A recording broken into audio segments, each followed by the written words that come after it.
प्रश्न क्रमांक 1 है, भूवैज्ञानिक दृष्टिकोण से मध्य प्रदेश किस भाग का हिस्सा है? पहला है विंध्य शैल का, दूसरा है गोंडवाना लैंड का, तीसरा है दक्कन ट्रैप का और चौथा है अंगारा लैंड का।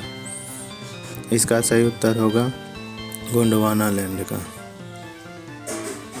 व्याख्या: मध्य प्रदेश भूवैज्ञानिक दृष्टि से प्राचीनतम गोंडवाना लैंड का हिस्सा है। गोंडवाना लैंड का विस्तार उत्तर व उत्तर पूर्व की ओर अभिसरण से हुआ है, जो वर्तमान में दक्षिण भारत का प्रायद्वीपीय भाग के रूप में विस्तृत है। दक्षिण प्रायद्वीपीय पठार के उत्तरी भाग में मध्य प्रदेश राज्य स्थित है। इसके अतिरिक्त मध्य प्रदेश एक स्थलबद्ध राज्य है क्योंकि इसकी भौगोलिक सीमाएं समुद्र तट व अंतर्राष्ट्रीय सीमा को स्पर्श नहीं करती हैं। टिप्पणी इसमें है, गोंडवाना या गोंडवाना लैंड प्राचीन बृहद महाद्वीप पैंजिया का दक्षिणी भाग था। उत्तरी भाग को लॉरेंसिया कहा जाता है। गोंडवाना लैंड का नाम एडवर्ड सुएस ने भारत के गोंडवाना क्षेत्र के नाम पर रखा था। गोंडवाना भूभाग आज के समस्त उत्तर दक्षिणी गोलार्धों के अलावा भारतीय उपमहाद्वीप और अरब प्रायद्वीप, जो वर्तमान में उत्तरी गोलार्ध में है, का उद्गम स्थल है। नामकरण: गोंडवाना का नामकरण नर्मदा नदी के दक्षिण में स्थित प्राचीन गोंड राज्य के आधार पर किया गया है। अवयव: गोंडवाना काल में मुख्यतः मृत्तिका, शिला, शैल, बलुआ पत्थर, सैंडस्टोन इत्यादि शिलाओं का निक्षेपण हुआ। स्वच्छ जल में इनका निर्माण होने के कारण इन शिलाओं में स्वच्छ जलीय एवं स्थलीय जीवों तथा वनस्पतियों की जीवाश्म की अधिकता है, जबकि महासागरीय जीवों एवं वनस्पतियों के जीवाश्म का अभाव है। प्रश्न क्रमांक 2 है, लोअर गोंडवाना शैल समूह को किस नाम से जाना जाता है? पचमढ़ी, तालचीर, बाघ, सीरीज। इसका सही उत्तर होगा तालचीर। व्याख्या: इसमें लोअर गोंडवाना शैल समूह को तालचीर के नाम से जाना जाता है। यह मुख्य रूप से सोहन महानदी घाटी से सतपुड़ा के क्षेत्रों में मिलते हैं। इनकी 10 से 122 मीटर मोटी बनावट से भूवैज्ञानिकों ने यह निष्कर्ष निकाला है कि इनका परिवहन हिम तथा जंतुओं के द्वारा किया गया है। इससे यह निष्कर्ष निकलता है कि उस काल में यह क्षेत्र शीट युक्त प्रभाव में था।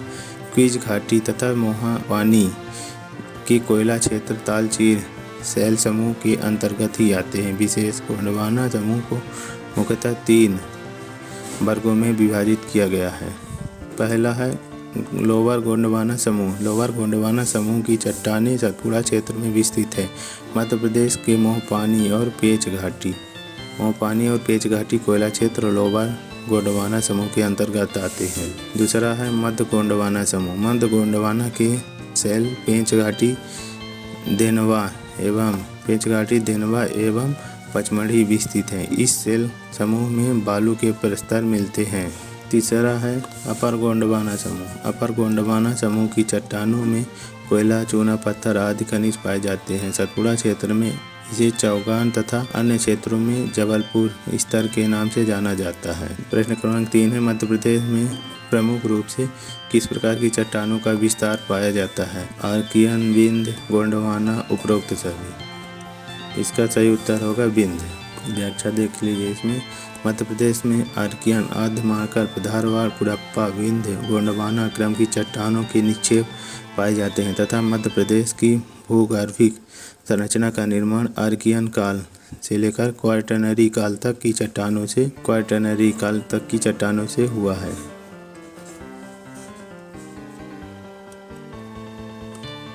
मध्य प्रदेश में आर्कियन, विंध्य एवं दक्कन ट्रैप की चट्टानों का सर्वाधिक विस्तार पाया जाता है।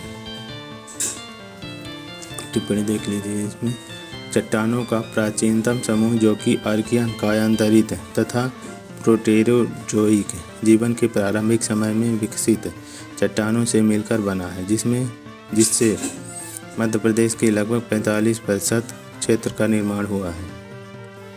मध्य प्रदेश में इस युग की चट्टानें बुंदेलखंड क्षेत्र में बुंदेलखंड नीस के रूप में मिलती है। इसके अतिरिक्त कार्बोनीफोरस से लेकर क्रेटेशियस काल की चट्टानों से मिलकर गोंडवाना शैल समूह निर्माण हुआ है।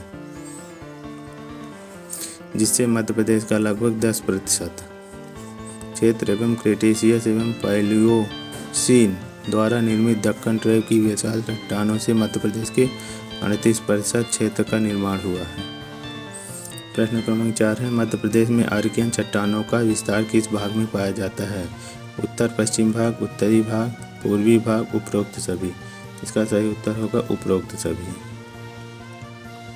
व्याख्या इसकी, आर्कियन अर्ध महाकल्प की चट्टानों को सर्वाधिक प्राचीन चट्टानें माना जाता है, जिसके कारण इन्हें प्रतीक प्रथम चट्टानें भी कहा जाता है। आर्कियन चट्टानों का विस्तार मध्य प्रदेश के उत्तर पश्चिम एवं पूर्वी भाग में पाया जाता है तथा इनके संदर्भ में सर्वप्रथम J.D.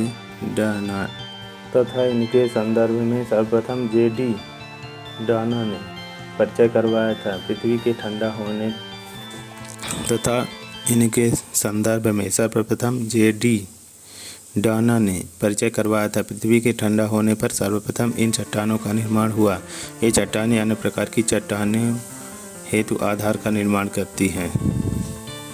नीस, granite, schist, marble, quartz, dolomite, phyllite आदि चट्टानों के विभिन्न प्रकार हैं। विशेष आर्कियन क्रम की चट्टानों की विशेषता है कि ये रवेदार हैं, परंतु इसमें जीवाश्मों का सर्वथा अभाव होता है, क्योंकि आंतरिक शक्तियों का काफ़ी प्रभाव इन चट्टानों पर पड़ा है। क्योंकि आंतरिक शक्तियों का काफ़ी प्रभाव इन चट्टानों पर पड़ा है। प्रश्न क्रमांक 5 मध्य प्रदेश के धारवाड़ क्रम की चट्टानों का सर्वाधिक विस्तार किस जिले में पाया जाता है? पहला है बालाघाट एवं छिंदवाड़ा, दूसरा है बालाघाट एवं खरगोन, तीसरा है बालाघाट एवं सिवनी, चौथा है खरगोन एवं छिंदवाड़ा। इसका सही उत्तर होगा बालाघाट एवं छिंदवाड़ा। इसकी व्याख्या देख लीजिए। धारवाड़ क्रम की चट्टानों का निर्माण आर्कियन चट्टानों के अपरदन व निक्षेपण से हुआ है। धारवाड़ चट्टानों में जीवाश्म की अनुपस्थिति होती है तथा इनमें granite, gneiss, slate, feldspar, quartzite, mica, schist, phyllite आदि के निक्षेप पाए जाते हैं। मध्य प्रदेश में धारवाड़ क्रम की चट्टानों का सर्वाधिक विस्तार राज्य के दक्षिण पूर्वी भाग में स्थित बालाघाट एवं छिंदवाड़ा जिले में पाया जाता है। टिप्पणी देख लीजिए। भारत में पाई जाने वाली समस्त चट्टानों में आर्थिक दृष्टि से यह सबसे अधिक महत्वपूर्ण चट्टान है। देश में उपलब्ध लगभग सभी धातुएं इन्हीं चट्टानों की देन है। शिस्ट, स्लेट, क्वार्ट्जाइट और कांग्लोमेरेट इसी वर्ग की चट्टानों की देन है। इस शैल समूह में सोना, मैग्नीज, लौह-अयस्क, क्रोमियम, तांबा, यूरेनियम, थोरियम और अभ्रक जैसे खनिज पाए जाते हैं। ग्रेनाइट, संगमरमर, क्वार्ट्जाइट और स्लेट जैसी चट्टानों के रूप में भवन निर्माण सामग्री भी इनमें उपलब्ध है।